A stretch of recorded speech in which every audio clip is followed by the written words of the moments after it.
One of two miraculous survivors was Zafar Masood. We feel privileged to have Mr. Zafar Masood, who is also the president and CEO of the Bank of Punjab, among us today for this fireside chat. So please join me in welcoming Zafar Masood, president and CEO of the Bank of Punjab.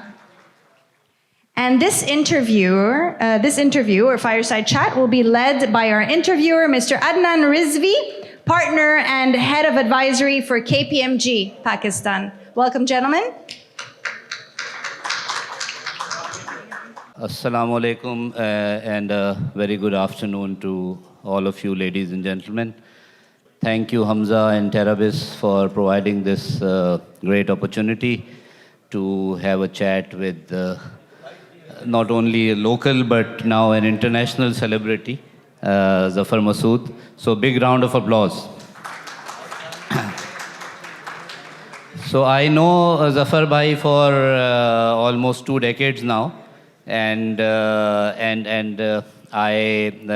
just to clarify to all of you, if you were expecting anything about that difficult incident, so that is not going to be mentioned in today's discussion at all, because while he is extremely strong, I'm not that strong, and I was with him during that period, so I don't want to have any recollection of that.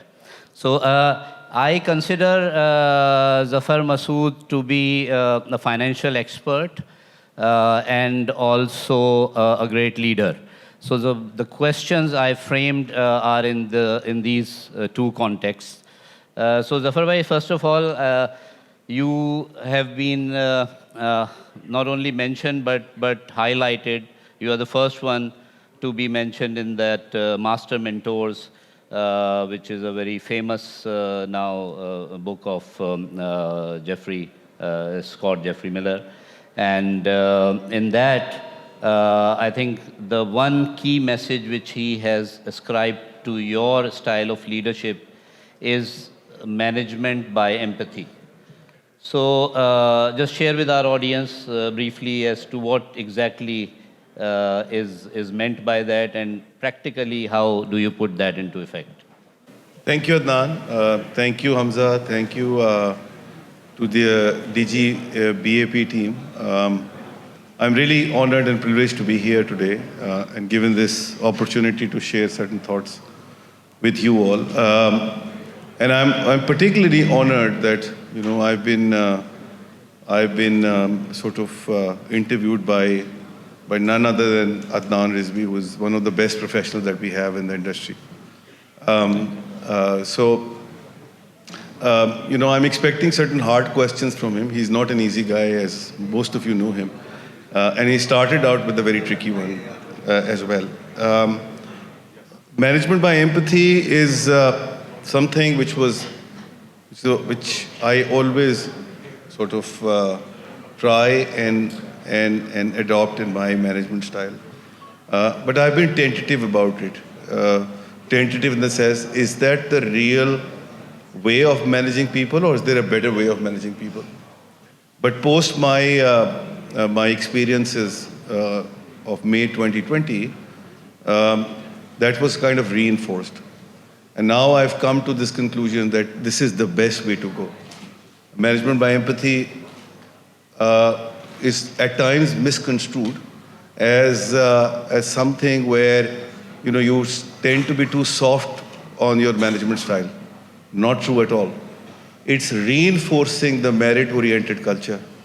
It reinforces the fact that you have to give people chances, you have to give people opportunities to perform and deliver. My experience, and I've been talking about it a lot lately, the people are inherently good people. You need to give them opportunity, you give them leeway, a platform, and then they come around and they deliver.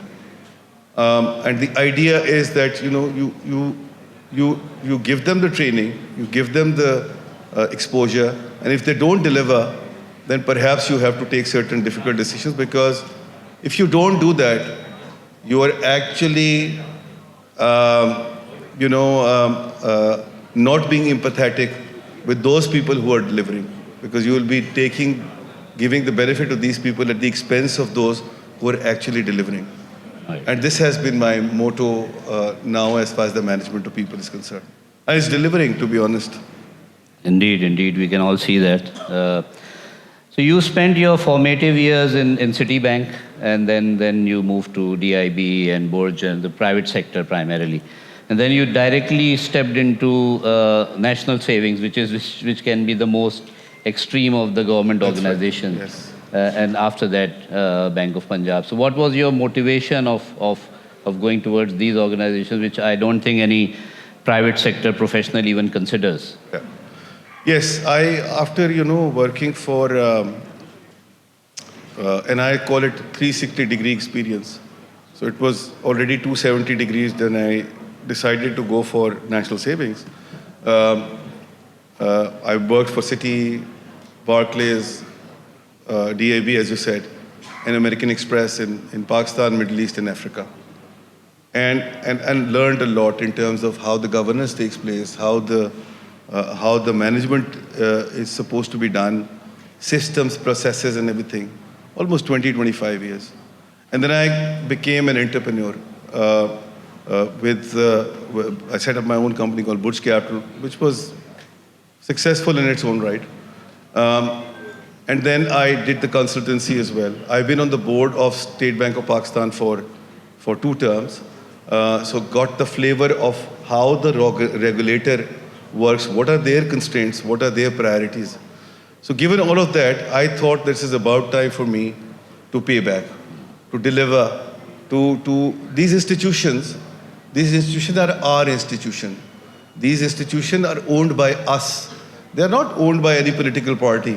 They're not owned by any government. They're not owned by any politician.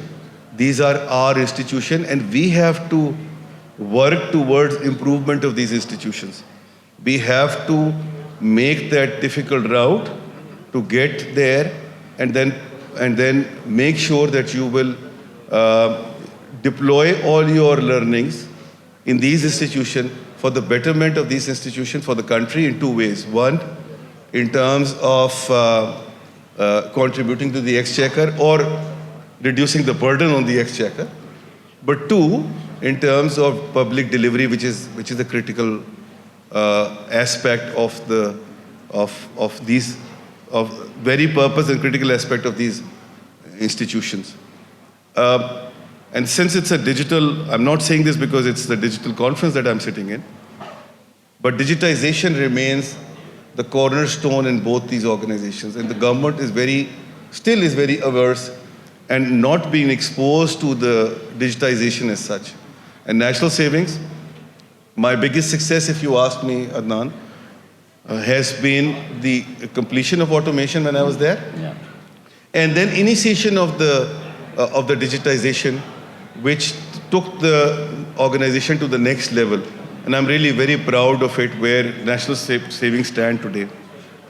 And related to this digitization is also, I was listening to the previous panel, and there was a talk about documentation of economy, and there was talk about cash economy. I'm also take a lot of pride in the fact that, when I was in National Savings, we had introduced the registered price bonds, which was the major step towards documentation. We also introduced we also made National Savings as part of the clearing system of banking, through which now it became much more efficient to check clearance, for coupon clearance of National Saving customers. And also, the framework for Islamic banking, as well as the framework for what we see now is Naya Pakistan certificate, was designed while I was there as Overseas Pakistani Savings Certificate. Great, great. So you come from a renowned literary family, and with आपके Nana Sayyid Taqi, John Elia, and all. So you've been brought up, your illustrious father, your mother, and all the family members. So how does that that background reflects in your management style, and what would you recommend to the younger generation in terms of having some flavor of literature in their lives? So Adnan, I have a thesis. In fact, I intend to write a book on that as well. It's called Literature and Economy. I believe that literature and economy are one and the same thing. They're joined from the hip. And, in this comparative world that we are operating in, and especially I'm sitting in a room which is full of these creative people. Digitization can't take place, automation can't take place if you're not inherently a creative person. And, I think you have to have something more than your professional exposure to then make a difference from the others. And that difference will only come if you are exposed to art and culture and literature in a certain way. Art and cultural literature gives you a sense and connection with people. So you make economic policies in isolation, but if you do not have the exposure and connection with people, the impact disappears. Same goes for any product that you are developing in digitization. If you do not have that connection with people, that would tend to fail. Therefore, these connections are very important, and these relationships are very important that you create through literature, art, and culture. If you look at globally, we have seen how the literature has played a role in terms of bringing in revolution, political and economic both. Look at, Russian Revolution. Look at French Revolution. Look at Industrial Revolution of UK, where, the likes of Charles Dickens' Hard Times and Daniel Defoe's, Robinson Crusoe made a major role. China, for that matter, Mao's Little Red Book. All these things played a major role in giving people exposure and connecting each other, which then results into an economic development which is much more sustainable and long-term. And this is what was lacking in Pakistan. I think we need to connect the two, otherwise, we will hit the brick wall at some point in time.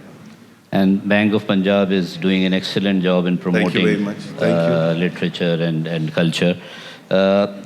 Now, finally, coming towards the macro picture, and you are a prolific writer. I think you are one of those who write pretty regularly on various economic issues, and having been at the helm of affairs of national saving, where you're seeing the entire sort of monetary and fiscal policy and all.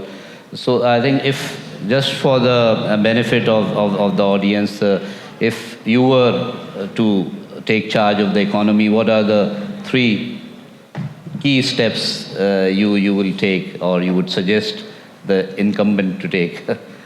Adnan, I always considered you as a well-wisher and a friend. But you're certainly not the one asking me this question, putting me on the spot on this one.